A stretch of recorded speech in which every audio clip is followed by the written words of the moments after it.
Welcome to the Busy Fit Podcast, episode 18. If you missed episode 17, we covered 5 non-negotiables to get in better shape. Today, we have an exciting episode for you covering fueling for training, how to master fuel timing, going through pre-workout nutrition, what to consume during a workout, and how to fuel after that workout. We'll be having this conversation with our registered dietitian and success coach, Kaley. Hey guys.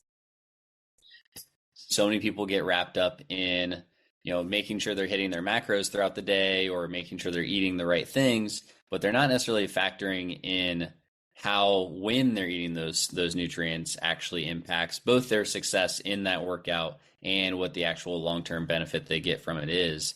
What's your initial perspective, Emily, just on the importance of that meal timing? If you are enjoying this show and finding value in the content we're sharing, we're super passionate about creating episodes that inform, entertain, and inspire you on your journey. So if you're loving what you hear, we truly appreciate your support in helping us grow our podcast. So if you can leave a review on your favorite podcast platform, it only takes 5 seconds. It makes a world of a difference for us. Your feedback not only encourages us to keep producing great content, but also helps others discover our show. And if you've got a friend, family member, or colleague who you feel likely would benefit from listening to our podcast, please consider sharing it with them. Word of mouth is incredibly powerful, and your recommendation means the world for us. Let's get into it.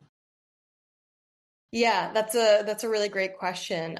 We could talk all day long just about pre or just about during or just about post, but I think we'll focus on the highlights of all three.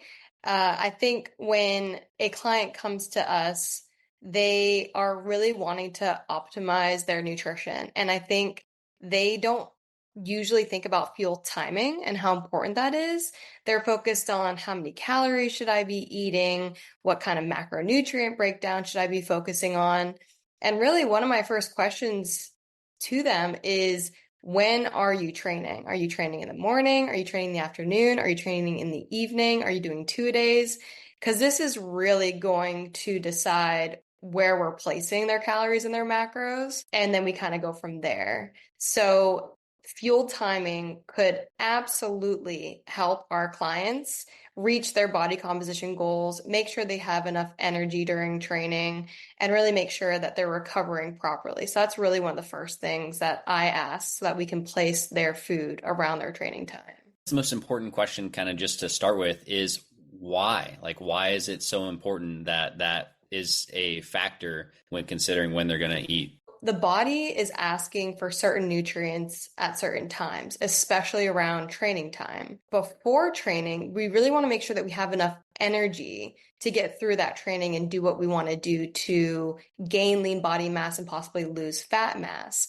So depending on when they are working out, let's say they're working out in the morning, if it's super early in the morning, we are going to want to get in some kind of fuel, easy to digest carbohydrates before they start working out. If we're working out super early in the morning, we also want to remember that yesterday's dinner is going to be very important to fill the glycogen stores, which is our energy stores that we're going to use during that morning workout. Then we top off that energy store from the night before, give it some quick acting carbohydrate, and get into that workout. It's a little bit different when you're working out at the end of the day or even in the afternoon, because you would have gotten in a couple of meals and possibly a couple snacks to help you energize for that workout. That being said, if someone's not crazy about getting in the right kind of fuel beforehand, we can make it up during training. This takes a little bit more practice, and people will definitely have to train their gut to accept carbohydrates during training, but we can definitely do that if they're not crazy about eating right before. And then afterwards, that's where we're trying to repair muscles. We're trying to make sure that they have enough energy after the workout to get them ready for the next day. So if we get these thoughts into our client's mind about optimizing fuel for performance and thinking of it almost as like a tool to make sure that they're getting the most out of their workout and preparing them for their next day, it's a really good thinking for them to keep to those cadence of eatings to benefit their workout. Because why work out half? Can I swear on here? You can swear if you want to. That's fine. Why work out on like half-ass and be tired during your workout and not recover properly afterwards?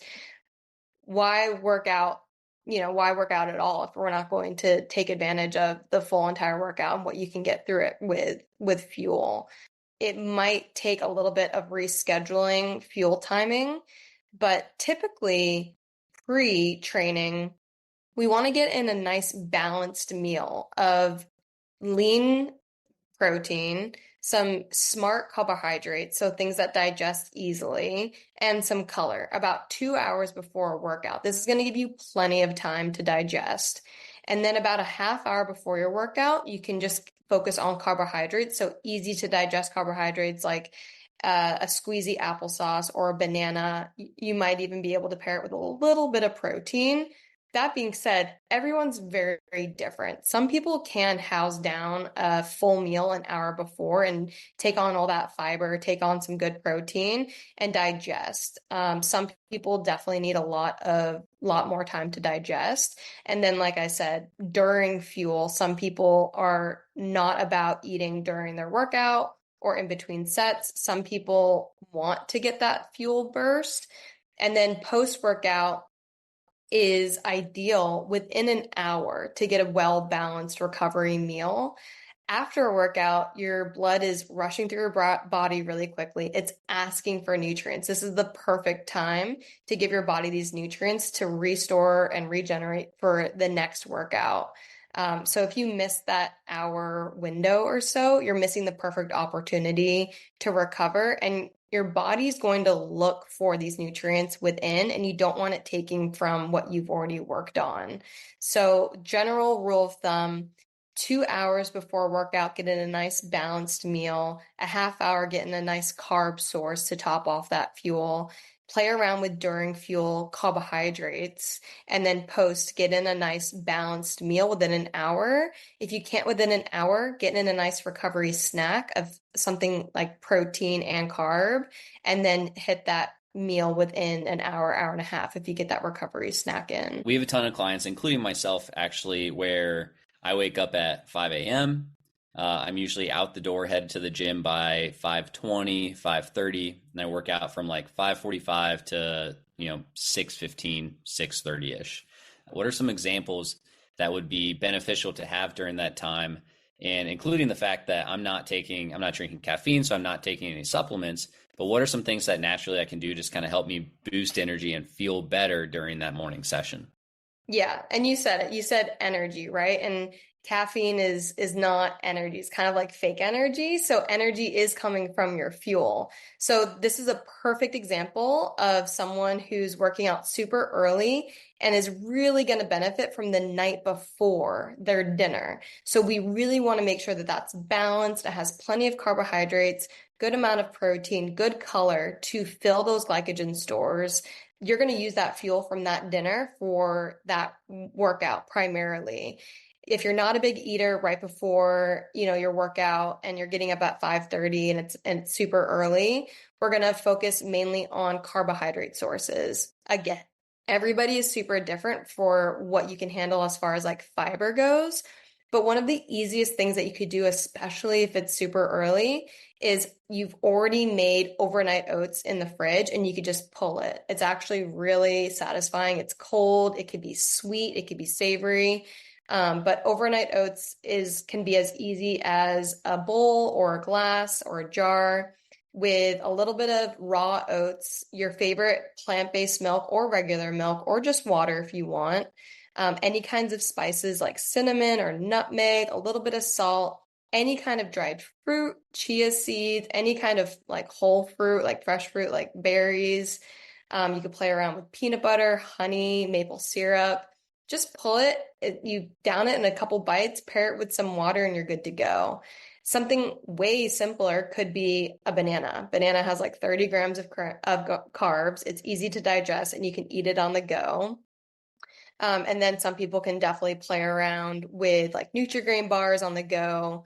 Then we're really focusing on post-recovery meal. That might be your more well-rounded breakfast. So like eggs, some kind of grain. You could do oatmeal, you could do grits, you could do potatoes, and then some kind of color like fruit paired with water. And then you'll get into your normal routine throughout the day. What are some examples of during a session things that'd be easy for someone to consume, while they're, in between sets? Right. So this would be, again, the perfect example of when during fuel could come into play. If you're not crazy about eating before, you want to get the most out of your workout. So you want to make sure that you're fueling properly throughout. As you're working out, your blood glucose is going to be dropping, and you want to keep that energy level up. You want to be giving your muscles and your body the energy that it needs to get in a good pump and to get the results that you want. So some of these examples, it's going to look a little similar to like what you could do 30 minutes before, but it's definitely going to be things that are shelf stable, things that you could bring with you to the gym, and things that you can down pretty quickly. So we could play around with whole foods like applesauce squeeze packets.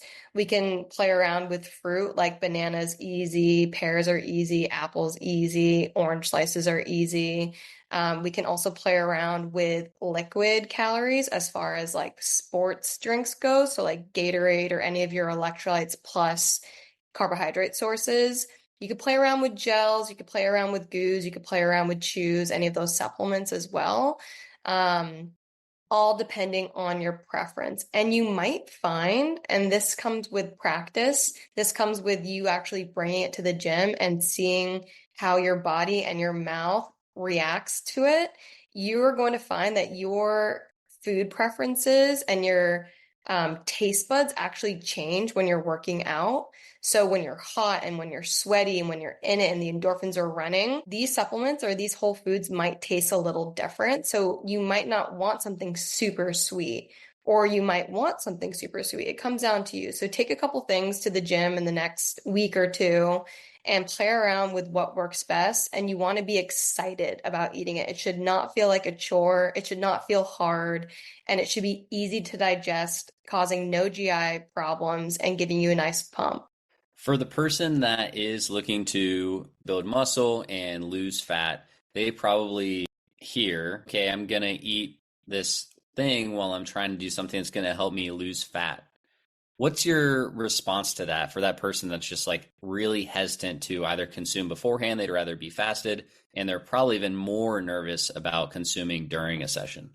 Yeah, I hear this a lot. And when I start talking about fuel timing and how many times we should be eating throughout the day, I kind of jumped to the thought of, I know this is more fueling opportunities than you had before, but it's actually going to help you make better decision come mealtime. And when you're working out and you hear, oh, I could incorporate a snack and it could help me when I'm trying to burn calories, what you're doing is in this workout, you might feel fatigued or you might feel a little lazy. And then you pop in that applesauce. It actually helps the mind re-trigger and refocus. And it's going to actually help you possibly lift more, go longer, which is going to burn more calories throughout the day for you. So it's ultimately going to be best to have more fueling times throughout the day. And you will find after the training session, you're not going to feel as starved or ravenous as you possibly might have been before. So you are probably going to make a better meal decision for the rest of the day. People who are really busy, they do the morning workout because that's the only time they can get it in.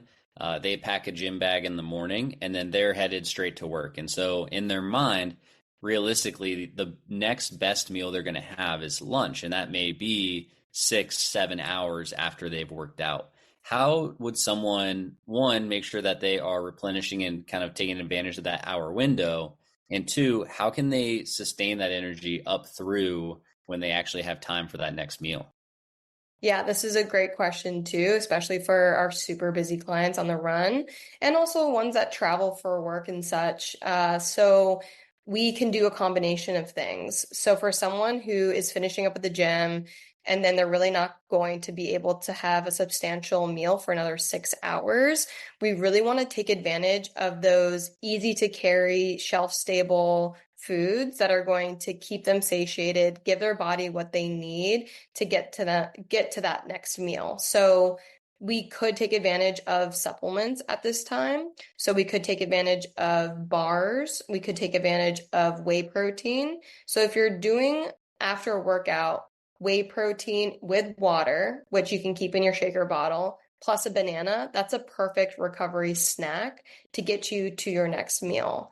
Hopefully, we've done a little bit of prep work as far as possibly being at work and having some food available that you can heat up in the microwave, or having something, a good decision out where it's well balanced with good lean protein, smart carbohydrates, and some color. So you definitely want to prep for those days.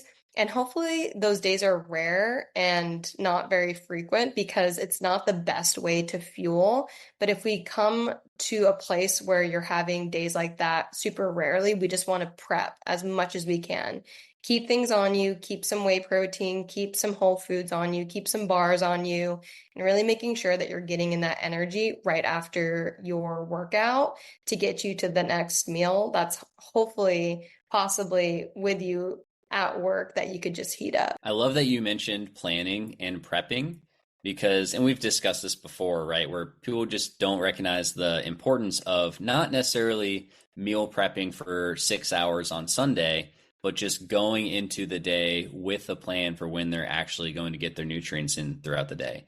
What's your view of that person, right? Where they're trying to just like have a plan for the day. What are some important things that you feel like they should have included in that plan? Knowing we're not necessarily talking about that long, like, begrudging meal prepping process. Yeah, this is a really great question, and something that I find some of our clients struggling with is waiting for the last moment and then getting really discouraged that they had such a great workout, but they feel like their feeling was so off. So the night before a busy day, the night before a off day, think about, when are you going to get in your fuel? It's best to get in most of your fuel at home. So take advantage of breakfast at home, take advantage of dinner at home, and then there's all that in between. So in between, if we're thinking one meal, lunch, and a couple of snacks, those should be things that you're taking with you. So make sure in your bag or at your office, wherever you're going to be in your car, make sure you have those two snacks, that recovery snack from post-workout, that meal that's already been prepped, maybe it's leftovers from the night before, and then that one extra snack that's a nice carbohydrate plus protein option. So you have those things on you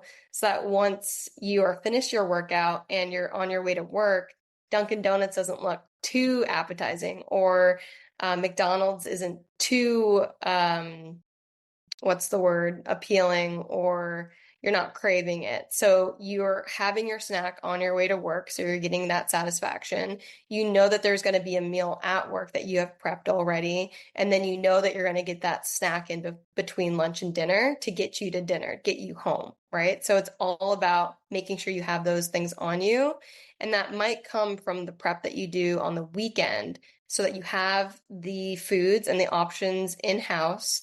And then that night before, you're thinking, okay, I need to grab this, I need to grab this, I need to make sure I have this. And then you're not going to be tempted by those not so healthy options outside of the home. If you are enjoying this show and finding value in the content we're sharing, we're super passionate about creating episodes that inform, entertain, and inspire you on your journey. So if you're loving what you hear, we truly appreciate your support in helping us grow our podcast. So if you can leave a review on your favorite podcast platform, it only takes 5 seconds. It makes a world of a difference for us. Your feedback not only encourages us to keep producing great content, but also helps others discover our show.